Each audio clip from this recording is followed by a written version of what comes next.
नमस्कार दोस्तों, मैं हूं राजेश आर्य और आप देख रहे हैं बड़े चलो न्यूज। और बड़े चलो न्यूज की टीम एक बार पहुंची है कुरुक्षेत्र। जी, हरियाणा स्टेट में कुरुक्षेत्र।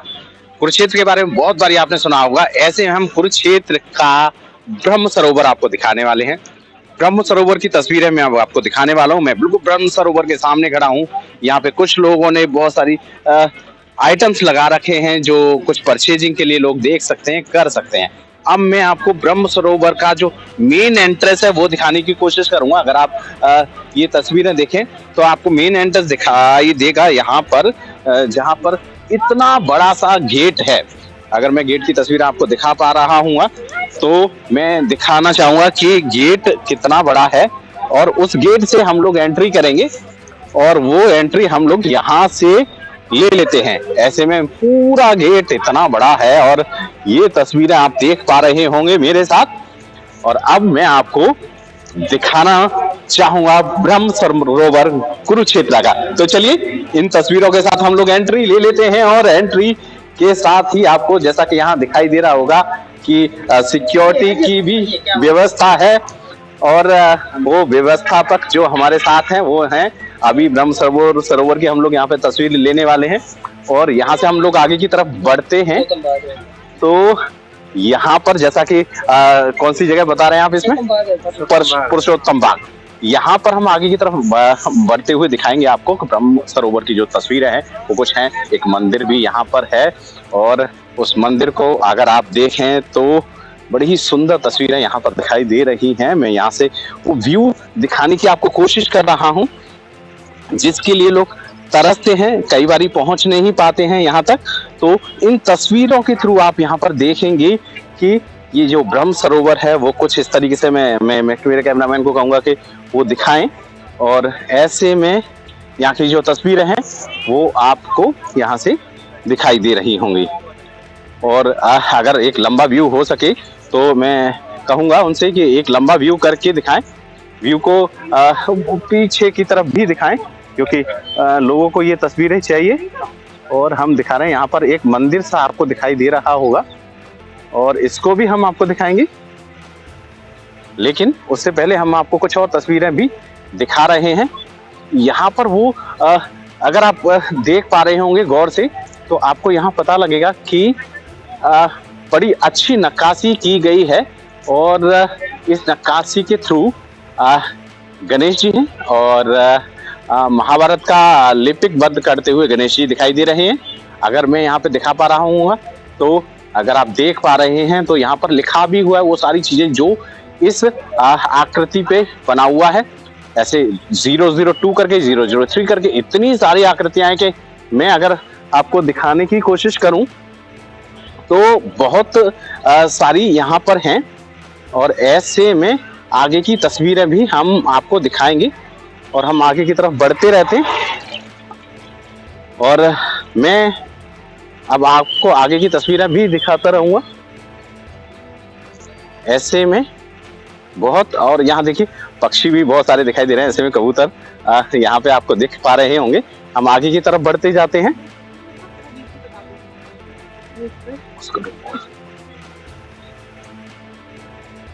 जैसा कि अभी हमने आपको दिखाना शुरू किया, हम कुरुक्षेत्र के ब्रह्म सरोवर पर हैं।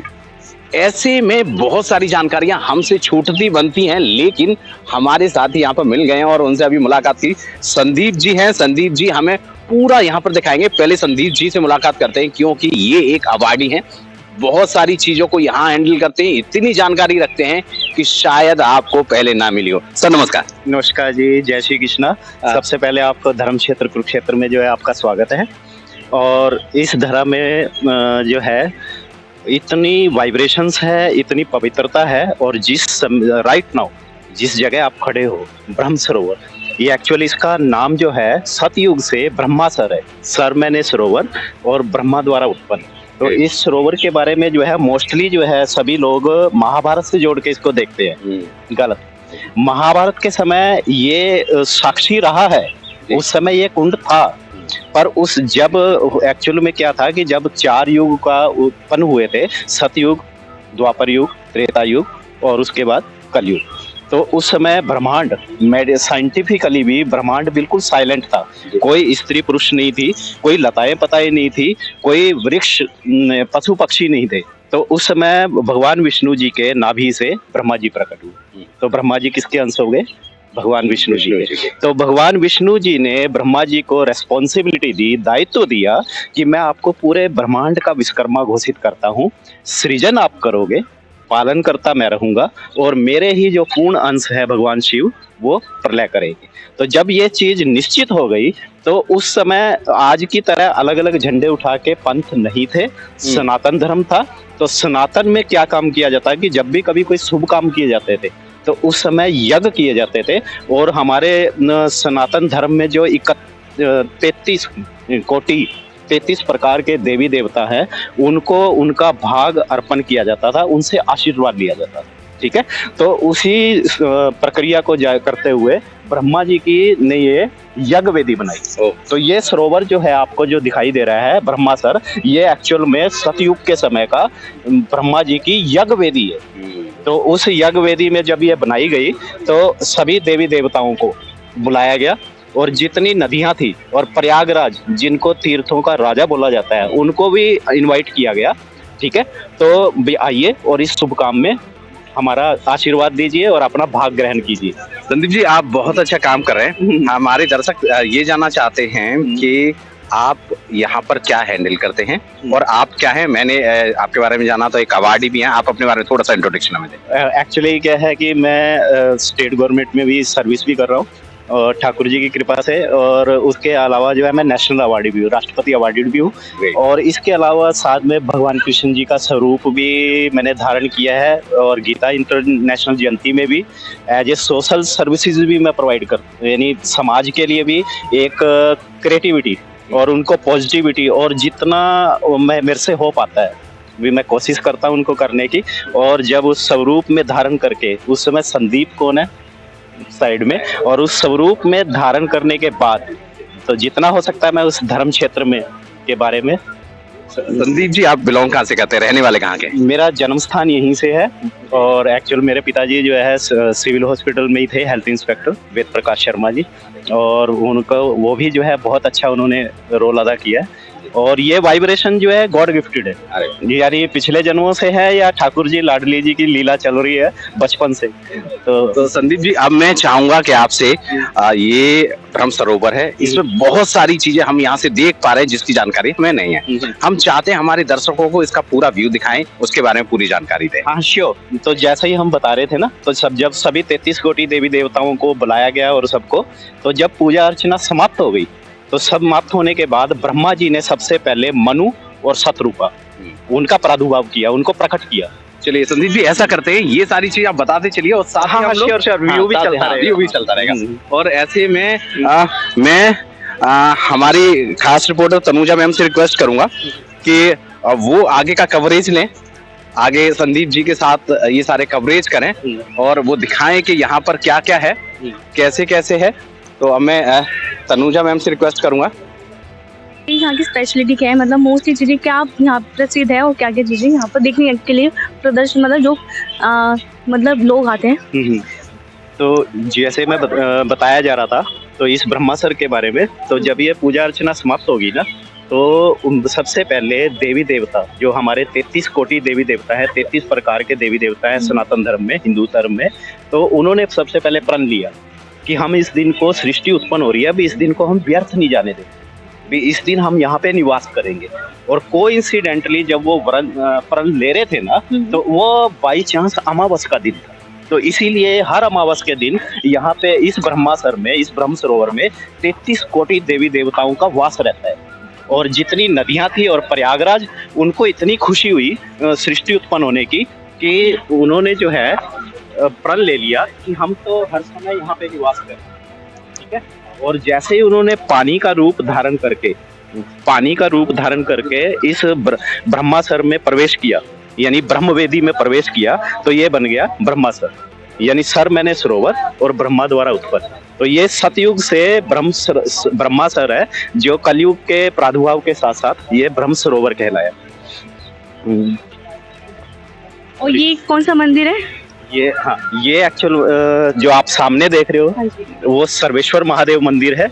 और ये श्रवणनाथ जी, एक पुरुषोत्तमपुरा बाग, ये जो आप पूरा एरिया देख रहे हो ये पुरुषोत्तमपुरा बाग कहलाता है।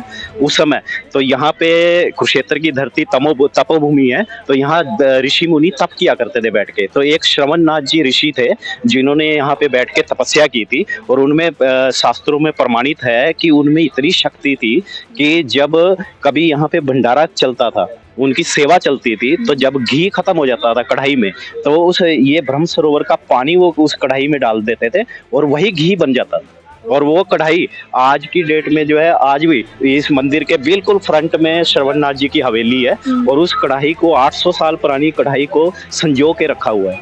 तो यहाँ के इसमें जो शिवलिंग है, ऐसी मान्यता है कि वो भी भूगर्भ से अपने आप प्रकट हुआ है, उन्हीं महात्मा जी की तपस्या से। मैं ना इस चित्र के बारे में जानना चाहूंगी, ये जो चित्र में दिया हो गया है इसके बारे में आप थोड़ा डिटेल से बता पाएंगे? हाँ, क्यों नहीं। ये एक्चुअल में अभी पिछले रिसेंटली 2 साल के पहले से इसको चित्रित किया गया कि जितने महाभारत के समय के इंसिडेंट हुए थे, यानी जितने महाभारत के समय में लीलाएं हुई हैं, उनको एक एक करके चित्रित किया गया है कि ताकि जो भी पर्यटक या बाहर से आते हैं इस ब्रह्म सरोवर को देखने, तो उस साथ साथ उनको ज्ञान भी होता रहे, नॉलेज भी होती रहे भी। यहाँ पे धर्म क्षेत्र की 48 कोस की जो धरती है, 48 कोस मतलब कि एक कोस में 3.25 किलोमीटर होता है, तो टोटल जो है 156 किलोमीटर है, यानी 156 किलोमीटर का एरिया है 48 कोस में। और उसमें 12 वन थे उस समय, 12 वन थे, और 48 कोस का 156 किलोमीटर का एरिया है। तो ये जो है पग मार्ग है, ये रास्ता है सर्वेश्वर महादेव मंदिर में प्रवेश करने का। ठीक है। और यहाँ पे सृष्टि उत्पन्न से आपको मैंने बता ही दिया कि ये सृष्टि उत्पन्न का होने का ब्रह्मासर जो है ये बेस रीजन है। इसके अलावा जब भगवान कृष्ण जो है, जब से उन्होंने गोकुल छोड़ा था, गोकुल छोड़ने के 125 वर्ष के बाद जो है यहाँ पे इसके बगल में जस्ट थोड़ा आगे जाओगे तो ये राधा कृष्ण मंदिर है। और राधा कृष्ण मंदिर ही वो स्थान है जहाँ पे भगवान कृष्ण जी का अपने ब्रजवासियों से, नंद बाबा से, यशोदा जी से, इवन राधा जी से यहाँ पे मिलन हुआ था सूर्य ग्रहण के उत्सव पे। और सूर्य ग्रहण का स्नान का महत्व उसी समय से स्टार्ट हुआ है। आप उस मंदिर में आप जब जाओगे तो आप देखोगे कि जो राधा जी को सबसे प्रिय वृक्ष है अमलताल का, वो अमलताल का वृक्ष जो राधा जी ने अपने हाथों से लगाया हुआ है आज भी है। अमलताल का वृक्ष जो राधा जी को सबसे ज्यादा प्रिय था, वो उस मंदिर में आज भी स्थापित है, आज भी उसकी परिक्रमा की जाती है। वो हम देख सकते हैं? हाँ श्योर, क्यों देख सकते हो आप।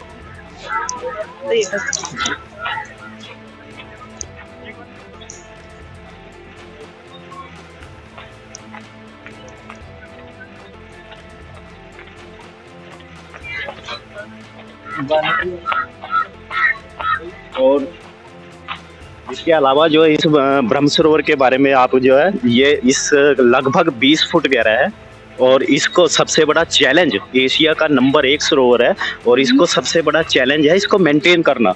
ये सतलुज, जो भागड़ा सतलुज का पानी आता है, जिसका पंजाब से SYL का जो मुद्दा भी है, उसी पानी से पीछे ब्रह्म सरोवर के बैक साइड से 2 पाइप आ रहे हैं। ठीक है, एक पाइप से पानी आ रहा है और एक से जो है उसको वापस भेजा जा रहा है। तो यानी पानी को रोटेट किया जाता है, इस वजह से इस पानी साफ सुथरा रहता है, घाट साफ सुथरे रहते हैं, काई नहीं जम पाती। हाँ बिल्कुल, ये हाँ बिल्कुल पी सकते हैं इसको। और इतना, और कल मकर संक्रांति का शुभ दिन है, और कल देखना आप मकर संक्रांति के शुभ दिन पे यहाँ पे कितने सुबह सुबह जो है कैसे स्नान किया जाएगा। और इसके सामने आप देख रहे हो, सामने है जहाँ पे लाइव जो है आरती, जैसे हमारे हरिद्वार में जो है आरती घाट है, ऐसे ही कुरुक्षेत्र का जो है ये आरती स्थल है, जहाँ पे सुबह डेली जो है शाम को नियर अबाउट जो है 5:30 या 6 बजे के करीब जो है लाइव आरती होती है। और उसके जस्ट बगल में पुरुषोत्तमपुरा बाग के सेंटर में जो है वो रथ खड़ा है जो अष्ट धातु से बना हुआ है। ये 2005 में एस्टेब्लिश किया गया था, और ये अष्ट धातुओं से बना हुआ है जो कभी खराब नहीं होंगी। यानी इसके अलग अलग पार्ट्स को ज्वाइंट करके और उसको पॉलिश किया गया है।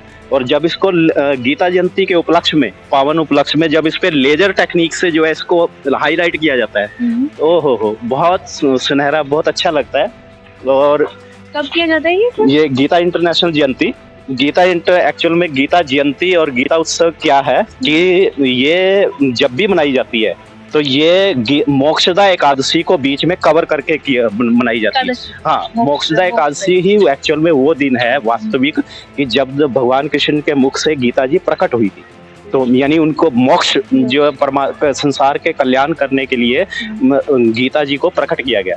और गीता जी सिर्फ और सिर्फ 18 अध्याय नहीं है। गीता जी जो है साक्षात भगवान कृष्ण का अप्रकट रूप जो है, प्रकट रूप है जो अप्रकट है। यानी 18 अध्याय जो है सिर्फ पूरी जीवन का, पूरी लाइफ का उसमें सोल्यूशन मिलता है और उसको स्टेप बाय स्टेप जो है एक एक परत के अनुसार उनको प्रकट किया गया। यानी जो है पूरे हर जीवात्मा का कल्याण करने के लिए उसको प्रकट किया गया पूरे तरीके से। आप तो उसके बारे में भी हम विस्तार से जो है चर्चा कर सकते हैं यदि आप चाहोगे तो मैं उसके बारे में भी बताऊंगा। ये सामने आप देख रहे हो, सामने है माता कात्यायनी का मंदिर। ठीक है, माता कात्यायनी है जो भगवान कृष्ण जी की कुल देवी है। ठीक है, माता कात्यायनी जी की पूजा अर्चना की जाती है।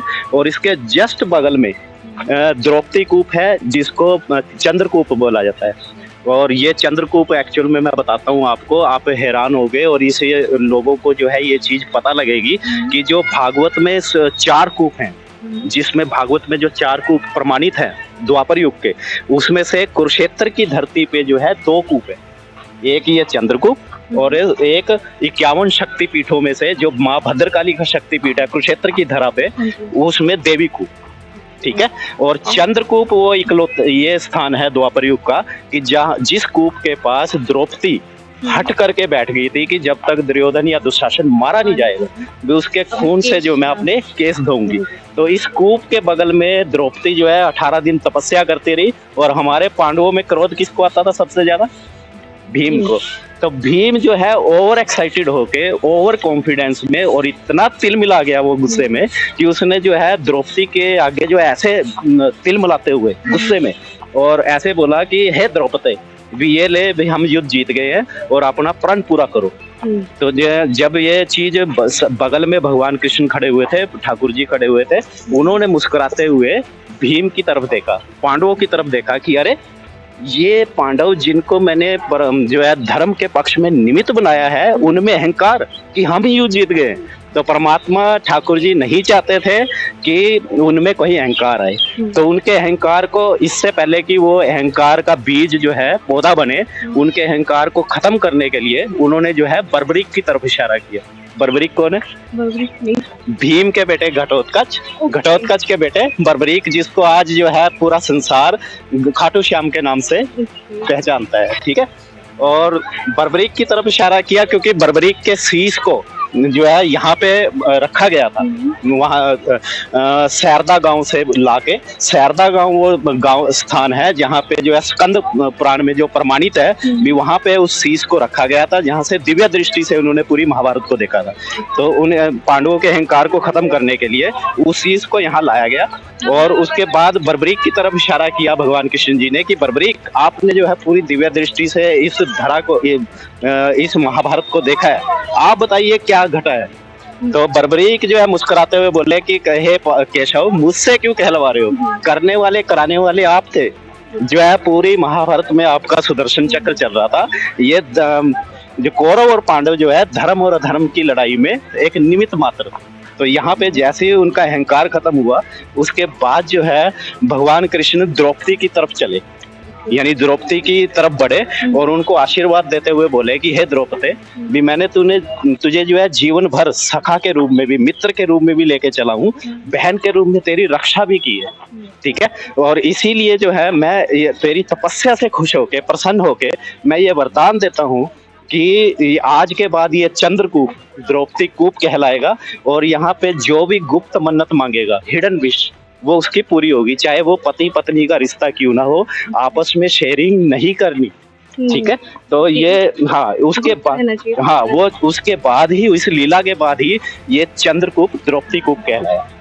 ठीक है, और इसके जो है इस ब्रह्म सरोवर के चारों तरफ जितने हमारे सिख धर्म में भी, यानी जो जितने गुरु हैं, सबने गुरुओं ने आके यहाँ पे तपस्या की है। और इसकी चारों दिशाओं में पहली पातशाही पहली पातशाही कहाँ पर गुरुद्वारा द्रौपदी को इसी से, आगे, हाँ, अच्छा। इसी रास्ते से जाके, पहले ये रास्ते प्राचीन काल में आज से 30-40 साल पहले ये रास्ता जो है एक चिकनी मिट्टी का पगडंडी हुआ करती थी। ठीक है, ये आप ये सड़क देख रहे हो, इस समय जो रास्ता देख रहे हो, उस समय प्राचीन काल में सिर्फ एक चिकनी मिट्टी की पगडंडी हुआ करती थी और ये सेंटर में सारा पुरुषोत्तमपुरा बाग था। हाँ, और इसमें इस कुरुक्षेत्र की धरती से जो एक चीज जो जुड़ी हुई है ना मोस्टली, वो उसमें ये चीज है कि कुरुक्षेत्र को जो है क्यों चुना गया। ये मोस्टली जो है ज्यादातर कुरुक्षेत्र लोगों के उसमें आता है माइंड में भी, यार कुरुक्षेत्र की धरती को क्यों चुना गया, और इसके बारे में कुछ मान्यताएं घड़ी हुई हैं जो कुछ गलत भी है भी। ये खूनी धरती थी इसलिए इस धरती को चुना गया है, ऐसा कुछ नहीं है। क्योंकि कुरुक्षेत्र की धरती धर्म क्षेत्र है। यहाँ का जो तराजू है ना, वो इतना न्यूट्रल है कि वो किसी का पक्ष नहीं लेता, यानी वो जिस तरफ धर्म होगा उसी तरफ ही वो जाएगा। तो हाँ, और ये एक्चुअल में इसका रहस्य क्या है कि जैसे आप 84 कोस की ब्रज भूमि में जाते हो, वृंदावन मथुरा जाते हो ना, ब्रज तो ब्रज भूमि जो है वो है भक्ति भूमि। उसमें प्रवेश करते ही जो है आपके अंदर भाव आएगा। ठीक है, आप परमात्मा को एक साइड में रख दोगे, उनसे एक रिश्ता बनाओगे, मेरा भाई, मेरा सखा, मेरे लड्डू गोपाल, ठीक है, मेरा बेटा। तो इस तरह से भाव आएंगे, यानी वहां पे भक्ति माँ, साक्षात माँ भक्ति का स्वरूप विराजमान है, यानी भक्ति माता का विराजमान है। और ये है तपोभूमि। कुरुक्षेत्र की धरती को क्यों चुना गया, क्योंकि ये धर्म क्षेत्र तपोभूमि है और यहाँ पे कितने ही ऋषि मुनियों ने तप किया है, जिसमें व्यास जी हो गए, परशुराम जी हो गए, दधीति जी हो गए, कपिल मुनि जी हो गए, कितने ऋषि मुनि जिन्होंने तप किया है। और इसी कुरुक्षेत्र की धरा से इस दिशा में आप देखोगे तो इस दिशा के पास ही ब्रह्मासर के जस्ट बगल से माँ सरस्वती साक्षात विराजमान थी। उस समय द्वापर युग में 5000 साल पहले माँ सरस्वती साक्षात विराजमान रहते थे और इसी सरस्वती माँ के किनारे किनारे जो है ऋषि मुनियों ने बैठ के तप किया हुआ है। और इसका रहस्य क्या है कि तपोभूमि का रहस्य, इसकी वाइब्रेशन क्या है, क्यों इसको चुना गया, क्योंकि जहाँ पे तप होता है वहां पे क्या होता है, वैराग्य, विरक्ति, यानी मोह ममता से निर्लेप, हटके। यानी यहाँ की इस धरती की वाइब्रेशन ऐसी है कि तपोभूमि होने की वजह से कि यहाँ पे वैराग्य है। और ये करते करते हम पहुंच गए हैं कात्यायनी देवी मंदिर पर, और संजय जी से फिर से एक बार जान लेते हैं कात्यायनी देवी मंदिर के बारे में। तो सर बताएं जरा यहाँ भी। तो जैसे हम चर्चा कर रहे थे इस ब्रह्म सरोवर के बारे में और इस पवित्र धरा के बारे में, तो जो बीच में मैंने कात्यायनी माँ मंदिर के बारे में आपको बताया था, तो ये है माँ कात्यायनी का मंदिर और ये भगवान कृष्ण जी की माँ कात्यायनी कुल देवी है। तो ठीक है, इन्हीं के माँ कात्यायनी की साक्षात एक विग्रह रूप जो है, बहुत सुंदर विग्रह रूप इसके मंदिर में आप देखोगे, उनके दर्शन करोगे। और हमें दर्शन कराएं। हाँ, क्यों नहीं, बिल्कुल, चलिए। और इसके जस्ट बगल में वो आरती स्थल है, जहाँ शाम को जो है, डेली शाम को नियर अबाउट गर्मियों के समय में जो है लगभग 7 बजे के करीब, और सर्दियों के समय में लगभग 5:30 से 6 बजे के बीच जो है पूजा अर्चना और आरती होती है। आइए कात्यायनी माता के दर्शन। कात्यायनी माता, चलो हम भी सर के साथ दर्शन कर लेते हैं और आप लोग को भी कराते हैं ये दर्शन। आप घर बैठ के सारे दर्शन कर पा रहे होंगे, आपको भी मुझे लगता है अच्छा लग रहा होगा। ऐसे में हम एंट्री करके लेने की कोशिश कर रहे हैं और आस्था का इतना बड़ा असर रहता है। संजय जी इतने समय से लोगों को और पूरी दुनिया को यहाँ पर दिखा रहे हैं और उन्होंने शूज उतारे हैं और हमें भी बोला है शूज उतारे, हम भी एंट्री कर रहे हैं। और संदीप जी अब हमें अंदर की तरफ लेके जा रहे हैं और ऐसे में हमें भी लग रहा है कि हमारा भी जीवन सफल यहाँ हो जाएगा और आपके हमारे साथ साथ आप भी माता से बिल्कुल यहाँ पर आगे लेकर एंट्री कर सकते हैं। और ऐसे में हम आपको दर्शन कराने वाले हैं, आप हमारे साथ माता कात्यायनी जी के दर्शन कर रहे हैं और आप भी उनके हाथ जोड़ सकते हैं और अपनी मनोकामना उनसे मांग सकते हैं। क्योंकि दर्शन आपको हो ही रहे हैं तो हमें भी लगता है कि माता आपकी जो आस्था है उसके अनुरूप आपको कुछ न कुछ जरूर देने वाली है। ऐसे में हम यहाँ संदीप जी से बात करते हुए आगे बढ़ते हैं। बड़ा ही एक सुंदर दृश्य यहाँ दिखाई दे रहा होगा और बहुत सारे यहाँ पर पंचमुखी हनुमान जी हमें दिखाई दे रहे हैं, पीताम्बर बगला मुखी दिखाई दे रही है, गायत्री माता दिखाई दे रही हैं। अभी तक गायत्री माता का जो मंत्र पढ़ते थे वो हमें साक्षात यहाँ दर्शन दे पा रही हैं। हम उनकी वजह से यहाँ पे जी संजय शक्ति माता का जो है विराजमान होती है और वहाँ महादेव ना हो ऐसा कैसे हो सकता है। तो यहाँ पे साक्षात महादेव जी के दर्शन कीजिए और जस्ट बगल में राइट साइड में आप देखोगे कि यज्ञशाला, आपको जान के आनंद आएगा और आप लोग सौभाग्य से इसके दर्शन कर पा रहे हो कि यहाँ पे जो है देखो यहाँ पे गुरुकुल भी है। अरे वाह, जहाँ पे छोटे छोटे बच्चों को देखो संस्कार सिखाए जाते हैं उनको जो है, और इसके बारे में भी चर्चा करेंगे। सबसे पहले हम महादेव जी के दर्शन करा लेते हैं और ऐसे में महादेव जी के आगे हम तो नतमस्तक हैं ही और सबकी मनोकामना हमारे टीम की सबकी मनोकामना यहाँ पे पूरी हो, आपकी जो यहाँ पर दर्शन कर पा रहे हैं और आप घर बैठ के ही साक्षात उनके दर्शन कर पा रहे हैं। और हमें इतनी सारी जानकारियाँ हमें हमारी भी एक अच्छी किस्मत और आपकी भी अच्छी किस्मत है कि हमारे साथ हमारे सर हैं। सर एक बारी आप यहाँ कुछ कह रहे थे उसके बारे में बताएं प्लीज।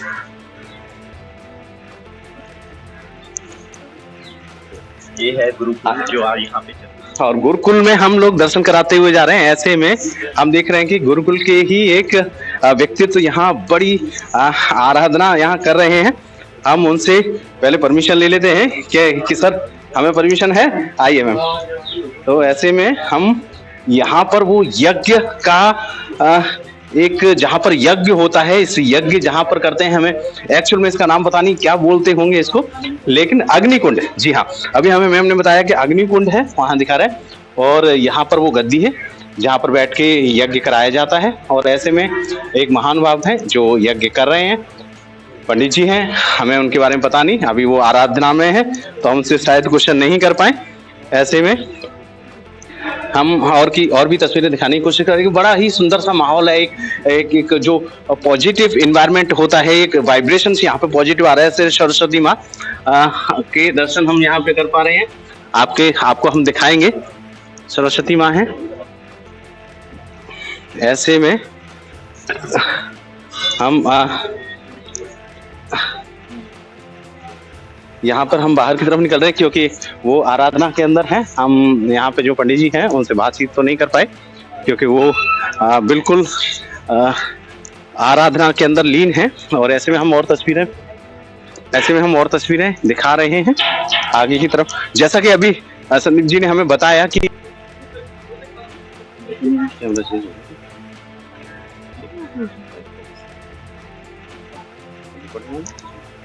हेलो, तो हम आगे की तरफ बढ़ जाते हैं। ऐसे में हम आगे की तरफ बढ़ते आ रहे हैं। लोग बड़ी आस्था से यहाँ पर पहुंच रहे हैं और बड़ी दूर दूर से यहाँ लोग पहुंचे हैं और हम आगे की तरफ बढ़ रहे हैं। जैसा कि अभी हम गुरुकुल को जरूर देखना चाहेंगे कि कौन बच्चे यहाँ आकर पढ़ते हैं, क्या पढ़ाई होती है। सर हमें गुरुकुल के जरूर दर्शन कराएं। आइए हम एक बार गुरुकुल में जाना चाहेंगे क्योंकि हमारे आपके बच्चे जो इस संस्कार और आस्था में बिलीव करते हैं वो यहाँ पर पढ़ने भी आते हैं। ऐसे में यहाँ पर कुछ क्लासेस भी होती हैं, क्या होते हैं, कैसे होता है, हम जानने की कोशिश करेंगे। और अभी हम देख पा रहे हैं और हम उनसे यहाँ परमिशन लेके आगे बढ़ते हैं और छोटे से हम गुरुकुल के अंदर पहुँचे हैं। ऐसे में गुरुकुल के जो प्रधान है उन्हें क्या प्रिंसिपल साहब कहेंगे, क्या कहेंगे, हम उन्हीं से मुलाकात है। सर नमस्कार। सर क्या शुभ नाम है आपका? मेरा पंडित बलराम गौतम।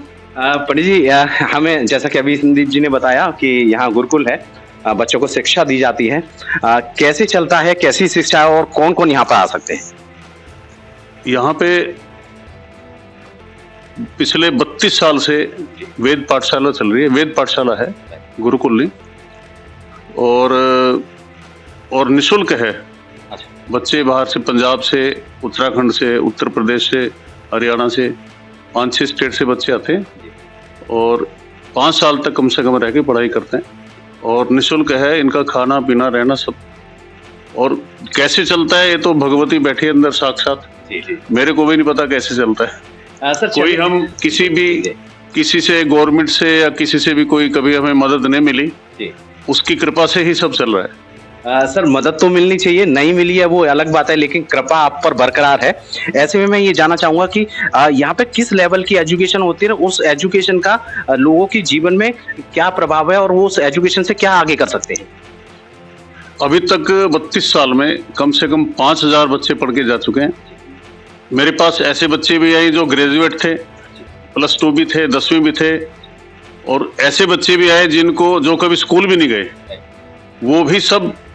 अब जैसे सेंट्रल गवर्नमेंट ने, मोदी जी ने स्किल के ऊपर ज्यादा जोर दिया है, तो ये स्किल एजुकेशन है एक तरह से।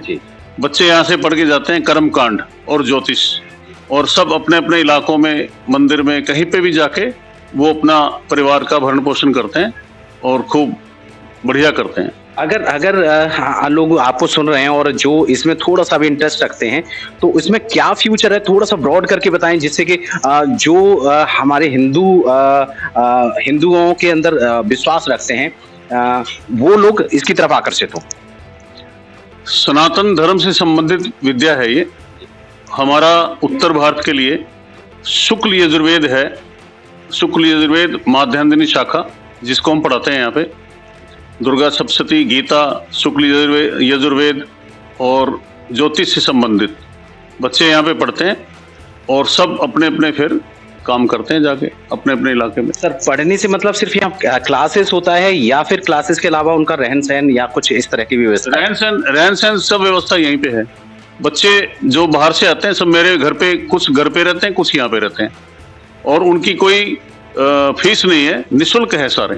कहने का भाव ये है कि जैसे सनातन धर्म के अनुसार एक अनुशासित जीवन जीने की उनको कला भी सिखाई जाती है गुरु संरक्षण के अंतर्गत, और उनको जो है कर्मकांड और जैसे महाराज जी ने बताया वो सब चीज प्रैक्टिकली उनको ज्ञान भी।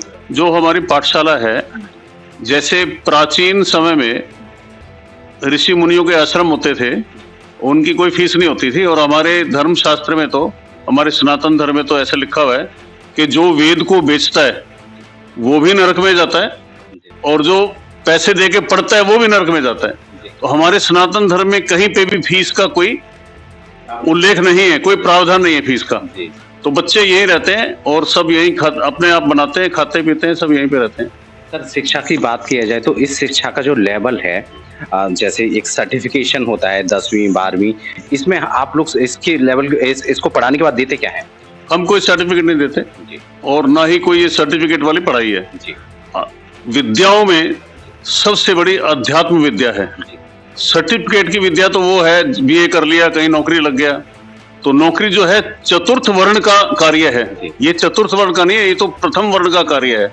तो इसमें तो ऋषि मुनियों की तरह तपस्वी बनेंगे बच्चे, तपस्वी भी बनेंगे, गृहस्थ रहेंगे तो अपने गृहस्थ का पालन करेंगे, और अगर संन्यास लेंगे तो अपना ब्रह्मचर्य का पालन करेंगे। सर इसमें पास और फेल की फिर कंडीशन कैसे रहेगी बच्चों? कोई पास फेल की कंडीशन नहीं है। जिन बच्चों को अक्षर का ज्ञान भी नहीं है, उनको भी 250-250 मंत्र याद है कंठस्थ। हमारे यहाँ पे कोई लेखन का कार्य नहीं होता, सिर्फ पढ़ना, सुनना और याद करना। तो सर अगर कोई बहुत सारे लोग इस तरह का जीवन यापन करना चाहते हैं, इसमें अपना फ्यूचर बनाना चाहते हैं या सीखना चाहते हैं, वो कैसे आपसे कांटेक्ट करें और कैसे आप तक पहुंचे? मैं आपको सबसे पहले बता दूं, सिर्फ ब्राह्मण ही मेरे पास बच्चे पढ़ते हैं या पढ़ सकते हैं। अदर कास्ट को मैं नहीं पढ़ाता, सिर्फ ब्राह्मण को पढ़ाता हूं। और क्योंकि अब ब्राह्मण के लिए आगे कोई भविष्य नहीं है, नौकरी मिलती नहीं, ब्राह्मण के पास पैसा नहीं है, तो अगर कर्मकांड भी ब्राह्मणों से छीन लिया गया तो उसके बाद ब्राह्मणों की क्या दुर्गति होगी आने वाले समय में, इसको आप सोच सकते हैं। इसलिए यहाँ पे सिर्फ और सिर्फ ब्राह्मण के लिए विद्या है और किसी के लिए नहीं है। हाँ, किसी भी कास्ट का व्यक्ति मेरे पास आके पढ़ सकता है। वो अपने जिसकी भी वो पूजा करता है, मान लो कोई राम की पूजा करता है, उसको राम की पूजा का पता नहीं है कि कैसे करना है, मैं उसको बताऊंगा कि ऐसे करना है। कोई किसी भी कास्ट का, कोई कास्ट का कोई मतलब नहीं है, लेकिन जो कर्म कांड है वो सिर्फ ब्राह्मण के लिए है। सर अगर आपसे कोई कांटेक्ट करना चाहे तो क्या आपका ऐसा कोई फोन नंबर है? हाँ जी, फोन नंबर दे दूंगा मैं आपको। चलिए, हमने बहुत सारी ऐसी आस्था से रिलेटेड बात की और ऐसे में हमें यहाँ के जो आचार्य हैं वो मिले और उन्होंने हमें जानकारी दी, और ऐसे में हम दिखाते हैं कि, और यहाँ पे गैस आ गया है तो हम दिखाएं। जी। तो चलिए हम चलते हैं, ऐसे में हमारा साथ तो हमारे साथी दे ही रहे हैं और हम आगे की तरफ बढ़ जाते हैं। और भी सारी चीजें दिखाएंगे। यहाँ पर बहुत सारे विद्यार्थी भी हैं जो गुरुकुल के बारे में, तो गुरु शिष्य की जो पवित्र परंपरा होती है उनके साक्षात दर्शन होंगे। और देखिए आप आइए मेरे साथ, कैसे एक शिष्य जो है कितना अनुशासित जीवन जी रहे हैं। देखिए अनुशासन का मिसाल देखना है तो आप हमारे साथ अभी कुछ ही क्षणों में देख पाएंगे, क्योंकि हम उधर देख रहे हैं, हम देख रहे हैं कि जो विद्यार्थी यहाँ शिक्षा ले रहे हैं वो विद्यार्थी यहाँ पर हैं। यानी गुरु शिष्य परंपरा की जो हमारे सनातन धर्म की पवित्र गुरु शिष्य परंपरा है, और उसकी सात्विकता के दर्शन होंगे और उसकी पवित्रता के दर्शन आपको यहाँ हो रहे होंगे। कैसे वो अपनी सेल्फ सर्विस यानी सब कार्य सब अपने आप कर रहे हैं। और छोटे छोटे बच्चे, आप इनके मुखमंडल को देखिए और इनमें आपको पवित्रता के भाव नजर आ रहे होंगे और वैदिक संस्कृति के भाव नजर आ रहे होंगे। और कैसे, बताओ बेटे इधर। और ऐसे में हम एक ऐसे प्यारे से विद्यार्थी से बात करते हैं जो यहाँ पर, बेटा ये कुछ खा पी रहे हैं, हमसे बात करें। क्या नाम है आपका? जतिन जी। जतिन। जतिन, ये क्या हो रहा है यहाँ, क्या कर रहे हो? हमें अभी यहाँ चाय पी रहे हैं। चाय पी रहे हैं। यहाँ पे कौन सी एजुकेशन ले रहे हो, क्या पढ़ते हो आप? हम यहाँ वेद पढ़ते हैं। क्या वेद में कुछ पढ़ा है अभी तक? हाँ जी। कुछ सुना पाएंगे हमें? ऐसे याद तो नहीं है अभी कोई मंत्र कोई? मैं तो अभी आया हूँ। कब ज्वाइन किया आपने? मुझे 2 महीने हुए अभी। अरे वाह, चलिए 2 महीने में आपकी हम आस्था देख पा रहे हैं। ऐसे में और भी कई विद्यार्थी हैं। एक और बच्चा हमारा बच्चा एक चाय पी रहा है। बेटे क्या नाम है आपका? करण शर्मा। करण, कब से आप यहाँ पर हैं? 3 साल हो गए। अच्छा करण, कहाँ से आए हो आप? मैं कैथल। क्या पढ़ते हैं यहाँ पर? संस्कृत वगैरह पढ़ते हैं। अच्छा, संस्कृत का एक आध आपको मंत्र याद है? सुनाए हमें। ओम मलया च बगला भगवती महाक्रूरी महाकराली राजमुख बंदनम ग्राममुख बंदनम ग्राम पुरुष बंदनम कालमुख बंदनम चौरमुख बंदनम व्याघ्रमुख बंदनम सर्वदुष्ट ग्रह बंदनम सर्वजन बंदनम वशीकुरु हूँ फट स्वाहा। अरे वाह, अभी हमें बड़ा प्यारा सा मंत्र सुनाया। मंत्र की समझ तो हमें नहीं है, सीरियसली हम आपको बता दें, लेकिन बच्चे ने बड़ी सादगी से बड़ी सही तरीके से सुनाया है। और ऐसे में हमने आपको उन बच्चों से मिलाया, और भी लोगों से हम लोग यहाँ पे मिलाते जा रहे हैं और आगे की तरफ हम बढ़ेंगे और हम आपको और भी चीज़ें दिखाएंगे। यहाँ पर आगे बढ़ते हुए दिखाएंगे।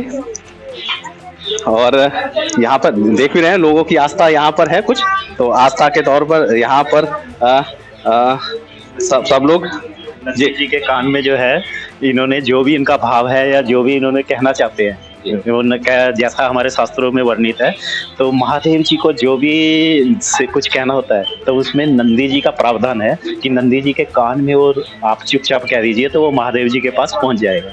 तो वही परंपरा का निवारण आपने देखा होगा अभी उन्होंने किया।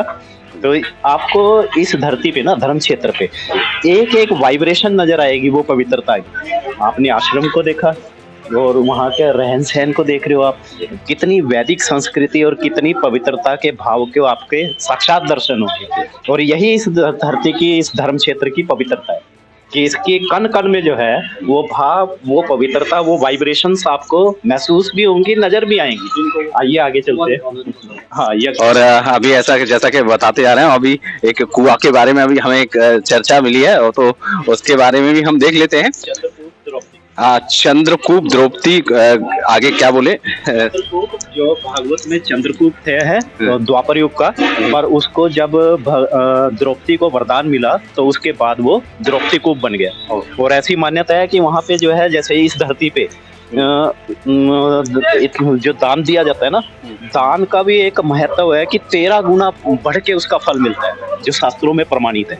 इस धरा पे जो है आप यदि पितरों के नाम से या किसी सेवा भाव से जो भी आप अर्पण करोगे ना, तो उसका 13 गुना फल मिलता है। अच्छा, हाँ। और चलते चलते मैं आपको एक और आश्चर्यजनक स्थिति बताता हूँ यहाँ पे इस धरती की, कि जब युद्ध बंधन कट गए अर्जुन के, और जब बिल्कुल लास्ट मोमेंट में युद्ध की बिल्कुल तैयारी पे था, तो उस समय भगवान कृष्ण जी ने मुस्कुरा के अर्जुन की तरफ देखा तो उनके भगवान वो तो परमात्मा स्वरूप है, तो उन्होंने जो है उसके अर्जुन के मुखमंडल में वो भाव के दर्शन कर लिए। उनको जो है पता लग गया कि अर्जुन में अभी भी कुछ हल्का सा द्वंद्व है। अच्छा। तो उनके द्वंद्व का निवारण करने के लिए उन्होंने अर्जुन को फिर बोला कि हे पार्थ, अभी भी आपके मन में कुछ द्वंद्व है, उसका निवारण कर लो।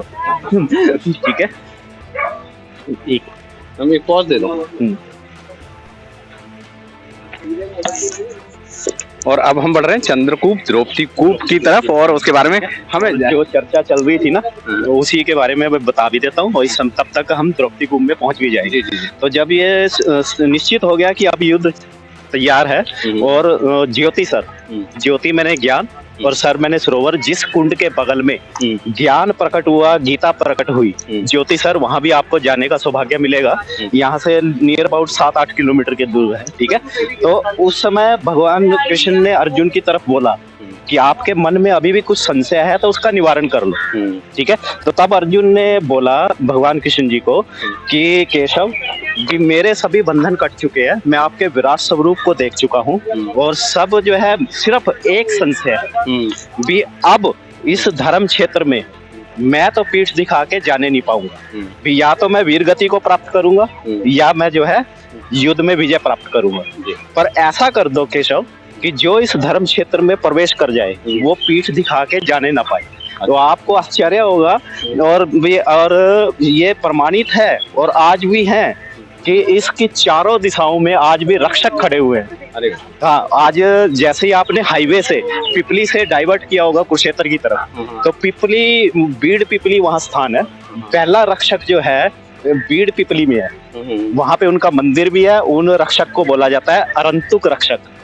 हाँ, ऐसे ही रंतुक, अरंतुक जो है, इस तरह 4 रक्षक है जो आज भी 48 कोस की धरती की रक्षा कर रहे हैं। अच्छा। हाँ, और ये शास्त्रों में भी है, इसीलिए कहा जाता है कि इस धरती की मिट्टी को भी कोई लेके जा नहीं पाता।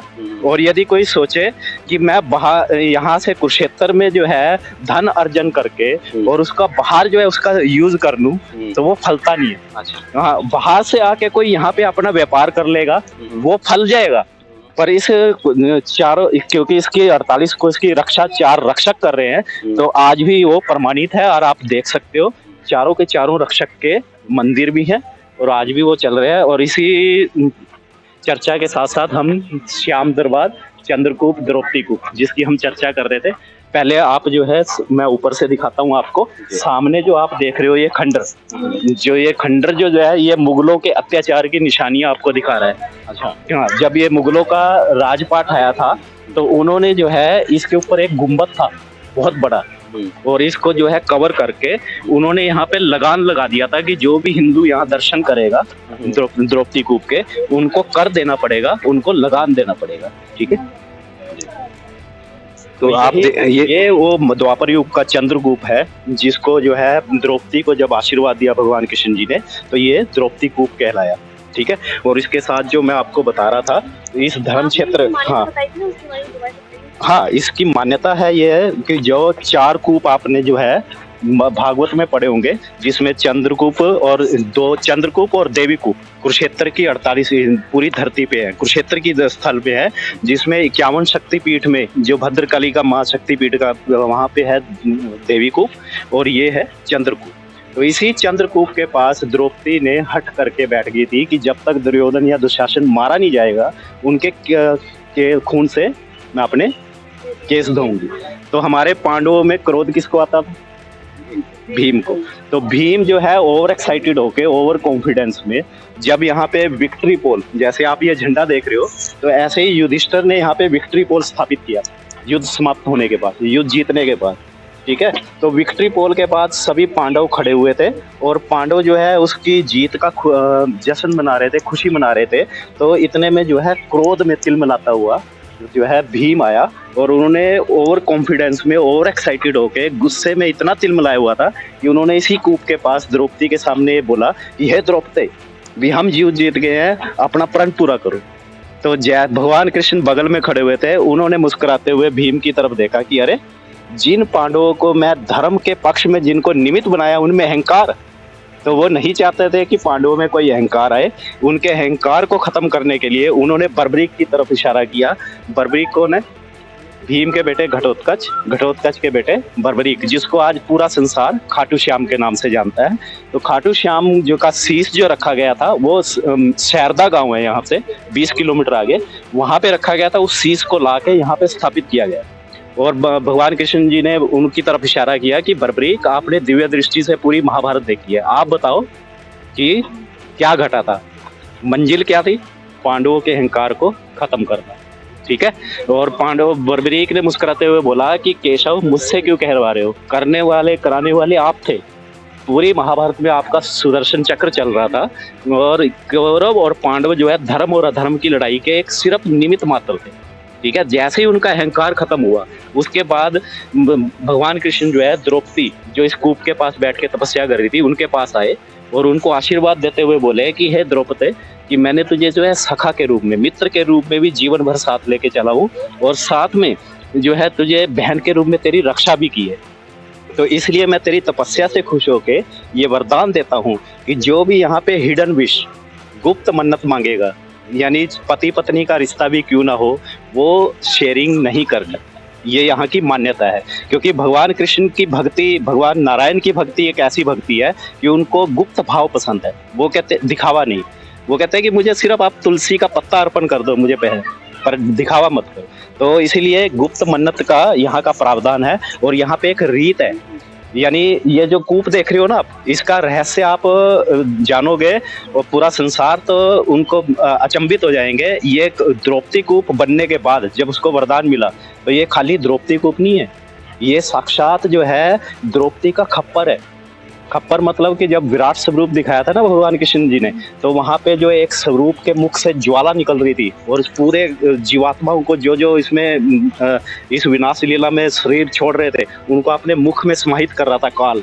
वो काल और कोई नहीं है, आदि शक्ति द्रौपदी है, महाकाली। यानी द्रौपदी जो है वो गर्भ से जन्म नहीं हुआ उनका, अग्नि से प्रकट हुई थी। द्रुपद की बेटी जरूर कहलाई पर वो यज्ञ अग्नि से प्रकट हुई थी और अग्नि का स्वरूप है, साक्षात माँ काली का स्वरूप है। ठीक है। तो माँ काली का स्वरूप होने की वजह से तो ये साक्षात द्रौपदी का खप्पर है, काल का खप्पर है। यानी यहाँ की एक मान्यता है कि आपका भाव सच्चा होगा तो आपकी मन्नत तो वैसे भी पूरी होनी है। ठीक है। भाव आप जिस भी इष्ट को मानते हो उसके इष्ट के प्रति आपकी शरणागति होके समर्पण करके आप इसमें जो भी मन्नत मांगोगे पूरी होगी। पर एक रीत है और वो रीत क्या है उसका रहस्य जान के आपको बहुत आश्चर्य होगा कि उसमें करना क्या होता है कि एक सिक्का लो और नीचे जाके मर्यादित तरीके से, मर्यादा में माँ द्रौपदी को याद कीजिए, आदिशक्ति को याद कीजिए, ठाकुर जी का आवाहन कीजिए, ठाकुर जी को याद कीजिए, प्रणाम कीजिए मानसिक रूप से। और कूप के पास जो है देखना नहीं है कूप की तरफ, कूप को बिना देखे जो है उस सिक्के को उछालना है। यदि वो सिक्का ये कूप ग्रहण कर लेता है तो ये स्कंद पुराण में भी प्रमाणित है, शास्त्रों में प्रमाणित है कि जो प्रारब्ध, पिछले जन्मों के प्रारब्ध की वजह से जो जीवन में उतार चढ़ाव आते हैं वो उतार चढ़ाव आपकी लाइफ में नहीं है। यानी आपका प्रारब्ध जो लीला है वो बहुत कम है, आपकी लाइफ स्टेबल चलेगी।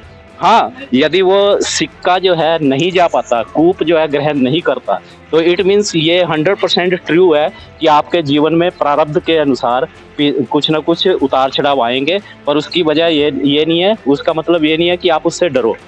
आप अपने इष्ट के प्रति शरणागति होकर समर्पण करके उसको आपको झेलना पड़ेगा। जैसे भगवान कृष्ण ने और भगवान राम ने इस मृत्यु लोक में अवतार लेके करके दिखाया है, प्रैक्टिकली करके दिखाया है। ठीक है। तो ये चीज जो है आपका भाव सच्चा होगा, मन्नत तो वैसे भी पूरी होनी है, पर वो जो लीला है जो करनी है वो आपका प्रारब्ध और जो लीला को दिखाएगा। ये साक्षात माँ आदिशक्ति का खप्पर है। ठीक है। और ये और इसका चमत्कार देखिए आप, इसका चमत्कार आप देखोगे, इसके चारों तरफ कितनी हाइट पे पानी है। आप देखिए, दिखाइए इसको, प्रैक्टिकली दिखाइए। ये देखो, इसके कूप के चारों तरफ कितनी हाइट पे चारों तरफ ब्रह्म सरोवर है, पानी पानी है। और इसके बावजूद क्या है, ये कूप देखो, ये कूप जो है एक मंजिल नीचे है और उस मंजिल से भी नीचे बेसमेंट में कूप की गहराई है।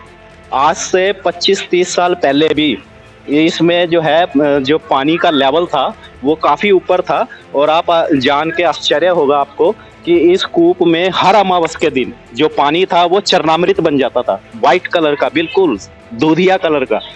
और धीरे धीरे एक स्टेज ऐसी आई कि जो है समर्सिबल मोटर भी लगा के देख ली, वो भी जवाब देगी। और कलयुग का प्रभाव जैसे जैसे बढ़ता जा रहा है, इसका पानी का स्तर नीचे जा रहा है, धरती में समाहित हो चुका है। चलिए, क्या सर हम इसको नीचे से देख पाएंगे? हाँ बिल्कुल हम इसके और इनके दर्शन भी कर सकते हैं, इजीली दर्शन कर पाएंगे। अभी हाँ, और अंदर भी हर अमावस के दिन यहाँ पे पानी जो है अपने आप प्रकट होता है, चाहे वो थोड़ी मात्रा में हो, और वो एकदम चरणामृत की तरह प्रकट हो, यानी दूधिया कलर का प्रकट होगा।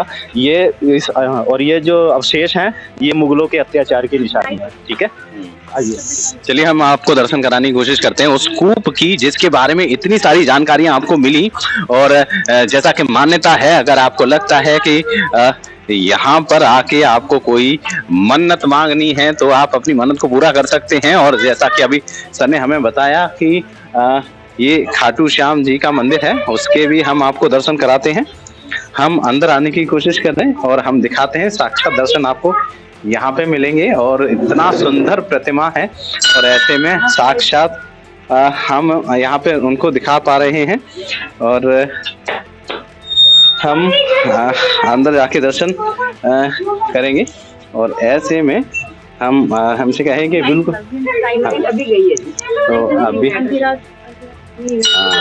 और ऐसे में हम बिल्कुल पास से लाने की कोशिश करेंगे। और ऐसे में हम दर्शन यहाँ पर कर पा रहे हैं। और इतना सुंदर जो दृश्य है हम आपको दिखाने की यहाँ कोशिश कर रहे हैं।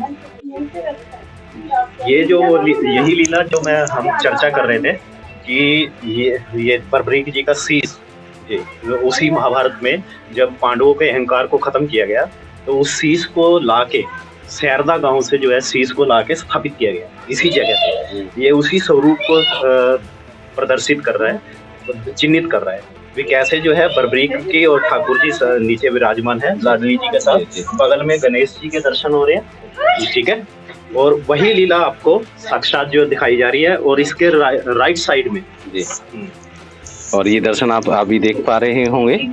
और चलिए हम आगे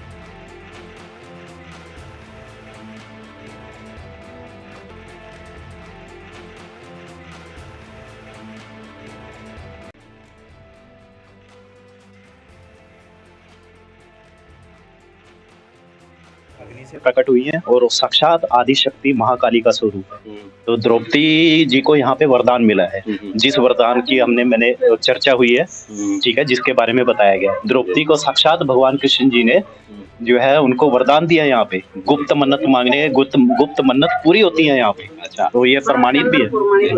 पॉज ले लो।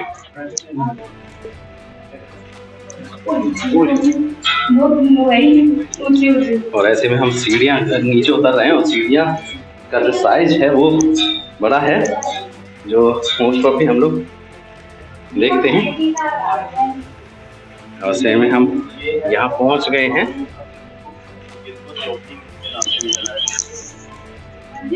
ठीक है, और इस कूप की एक और मान्यता है, जो है मन्नत और जो सिक्का डालने की परंपरा है, वो मैंने उस रीति के बारे में बताया। इसके 3 परिक्रमा करने का नियम, वो 3 परिक्रमा करने का रहस्य क्या है, कि उसका रहस्य क्या है कि उसमें हमारा शरीर जो है वो पंच तत्व का बना हुआ है। ठीक है, पंच तत्व जैसे ही समाप्त होंगे हमारा शरीर छूटेगा, वो पांचों तत्व में विलीन हो जाएंगे।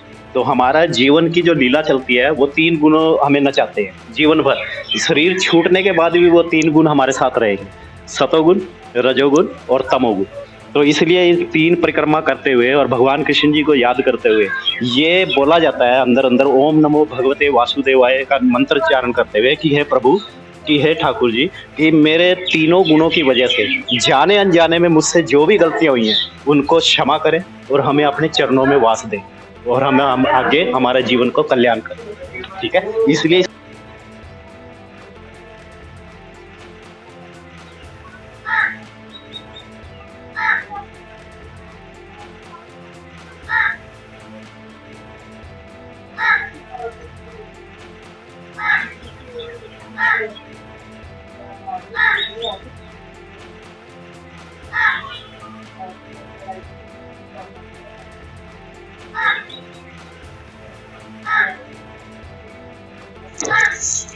जैसा कि आप तस्वीरों में देख पा रहे होंगे, ये वही कुआं जिसके अभी हम संदीप जी ने हमें बड़ी सारी चीजें बताई हैं, और यहाँ पर जो कोई भी अपनी मन्नत मांगता है और उसकी वो सारी मन्नतें यहाँ पर पूरी होती हैं। ऐसे में मैं आप दिखा पा रहा हूँ बहुत सारे भक्तजन यहाँ पर पहुंचे हुए हैं जो अपनी अपनी मन्नतें यहाँ पर मांग रहे हैं। और हमेशा यहाँ के बारे में कहा जाता है कि उनकी मन्नतें हमेशा पूरी होती हैं।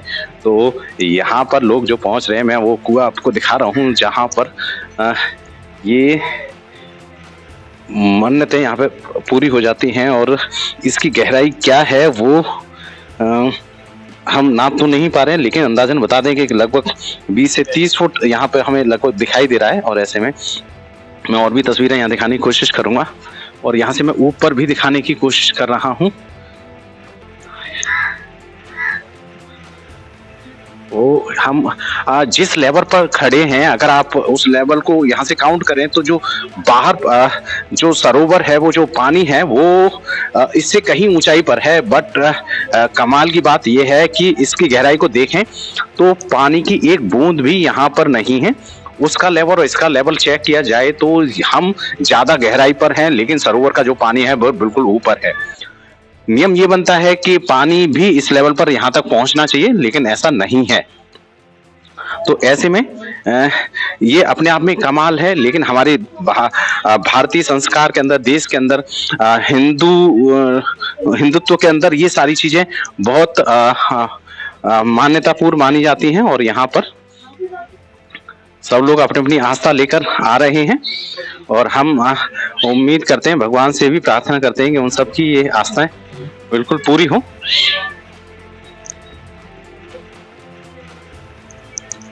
और अब मैं वो तस्वीरें दिखा रहा हूँ जो जल्दी से देखने के लिए नहीं मिलती हैं, और उसी हम गुफा के अंदर है जिसमें ये कुआं है। और वहां पर जो मैं तस्वीरें जूम करके आपको दिखाने की कोशिश कर रहा हूँ, और वो जो माँ लक्ष्मी जी के लिए उल्लू, उनके जो वाहन है, मैं उनकी तस्वीरें दिखाने की कोशिश कर रहा हूँ। ये बड़े दुर्लभ दर्शन है जो शायद ही किसी को हो पाते। मैं जूम करके दिखाने की कोशिश आपको यहाँ कर रहा हूँ। ऐसे में यहाँ पर बहुत सारे, यहाँ पर ये देखिए, यहाँ पर ये उल्लू की तस्वीरें हैं। हाँ,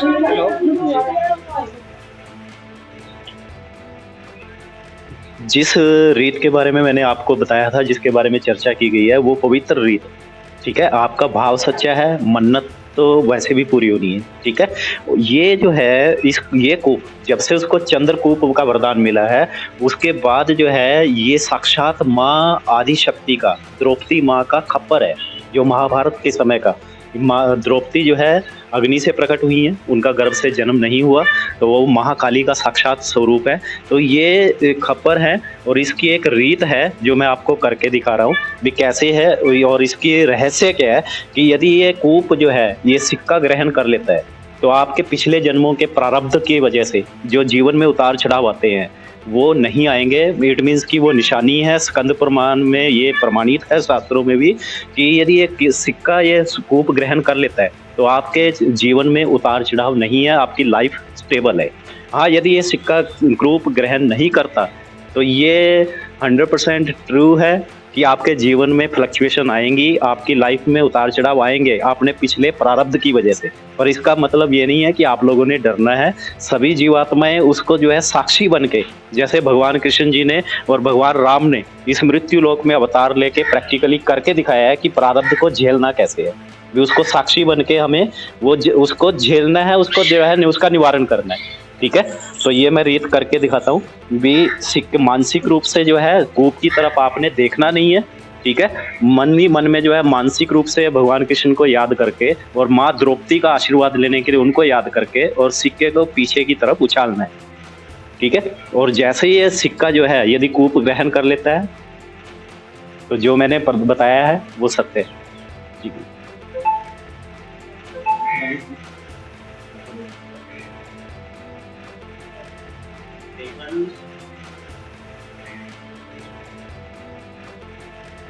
वो गया क्लैपिंग।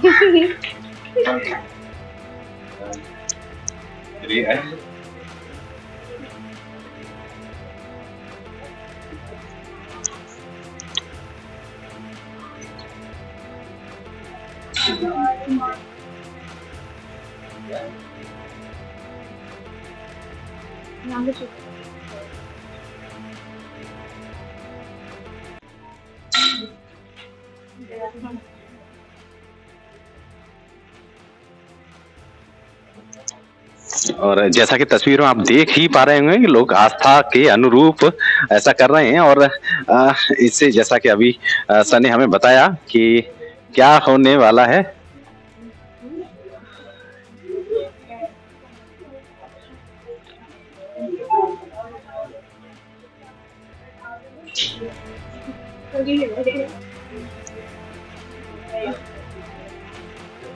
बीच में आइए।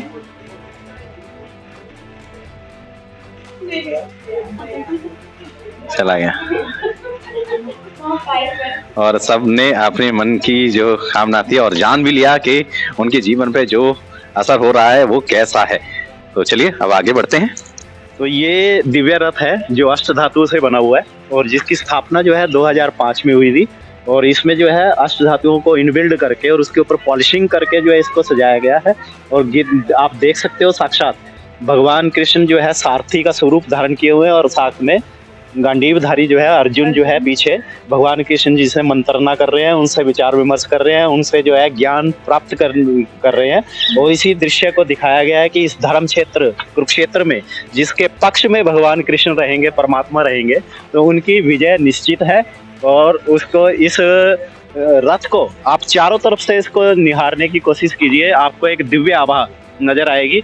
और ये जो आपको दिखाई दे रहा है ये है जब जितने पर्यटक यदि कोई ग्रुप लेवल पे कोई फोटो सेशन करवाना चाहता है तो उनके लिए भी ये अरेंजमेंट किया हुआ है।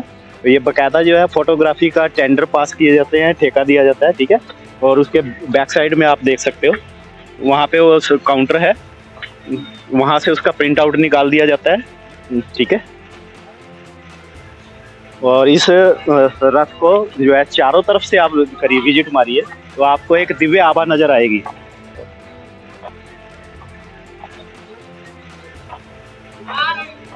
वैसे सही में बहुत अद्भुत नक्काशी है, मतलब बहुत अच्छी तरीके से बनाया गया है। जिसने बनाया है ये एक्चुअली बताया ना मैंने कि अष्ट धातु से बने हुए हैं। हाँ। जो अष्ट धातुओं कभी नष्ट नहीं होती और ये 2005 में एस्टेब्लिश किया गया। 2005 में। और ये महाभारत के दृश्य को वही दिखाने की कोशिश की जा रही है कि कैसे जो है अर्जुन जो है भगवान कृष्ण सारथी के रूप में है, परमात्मा साक्षात जीवात्मा का सारथी बनने के लिए भी तैयार हो जाते हैं यदि आपका परमात्मा के प्रति समर्पण है, उनमें विश्वास है। तो जिधर परमात्मा होंगे उनकी विजय निश्चित है। बहुत बढ़िया सर।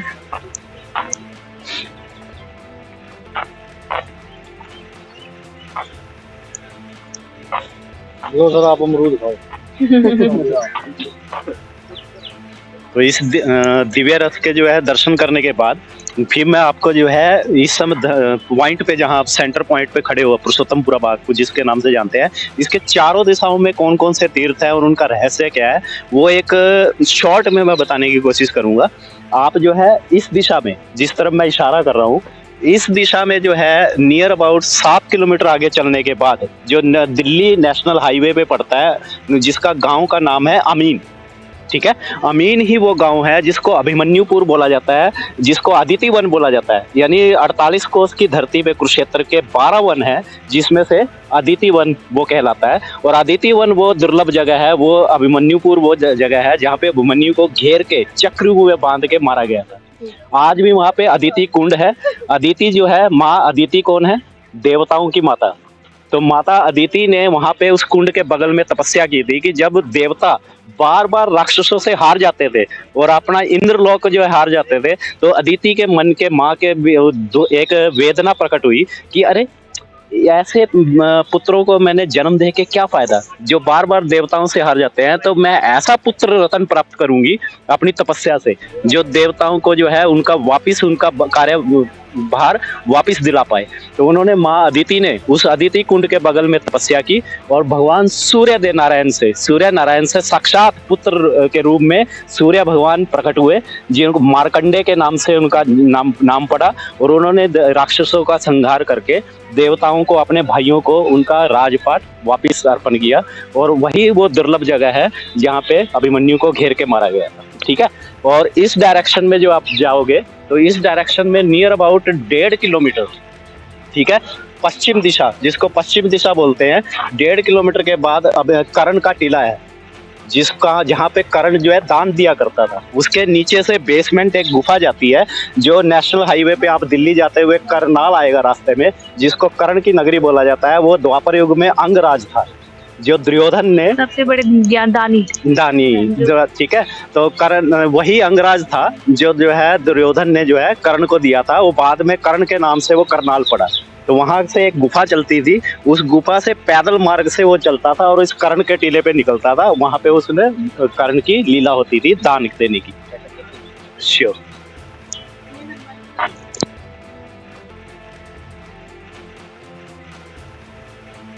इस दिव्य रथ में आपने ऊपर पताका पे जो है भगवान हनुमान जी को देखा होगा।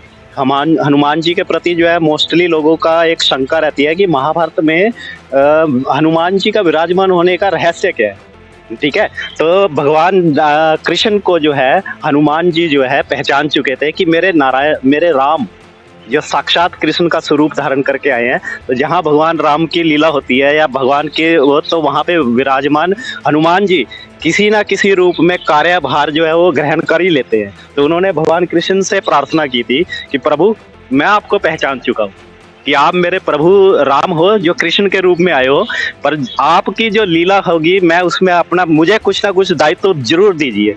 तो तब भगवान कृष्ण जी ने उनको आशीर्वाद देते हुए बोला था कि हनुमते भी जो है मुझे खुशी हुई कि मुझे जो है मेरे प्रण में आप जो है हर बार सहयोग करते हो। तो जाओ इस दिव्य रथ की पताका पे बैठ जाओ कि जब ये विनाश लीला होगी महाभारत की, जब मैं उस रथ पे सवार रहूंगा, ठीक है, तब तक उस रथ की रक्षा होती रहेगी। नहीं तो इस विनाश लीला में इतने भयंकर जो है शस्त्र चलेंगे, जो ब्रह्मास्त्र, अग्नास्त्र, जो रथ को कभी का नष्ट कर चुके होंगे। पर जब मेरे विराजमान होने की वजह से और जब मैं उस रथ से मुझे उतरना भी पड़ा, तो तब आप विराजमान रहोगे, तब तक वो रथ जो है धराशायी नहीं होगा। और आपने देखा भी होगा महाभारत में कि जब महाभारत समाप्त हो गई, जब भगवान कृष्ण नीचे उतरे, तो नीचे उतरने के बाद जब अर्जुन को जो एक शंका प्रकट हुई, तो अर्जुन ने संशय निवारण करने के लिए उन्होंने जो है हनुमान जी की तरफ इशारा किया कि हनुमते जरा रथ को छोड़िए। और जैसे ही हनुमान जी ने रथ छोड़ा तो वो रथ जो है एकदम से भस्म हो चुका था। तो क्योंकि वो उनके हनुमान जी के प्रभाव की वजह से और भगवान नारायण की वजह से, भगवान कृष्ण की वजह से वो जो है रथ तब तक, तो ये है भगवान हनुमान जी ने परमात्मा से जो है प्रार्थना करके ये दिव्य भार उन्होंने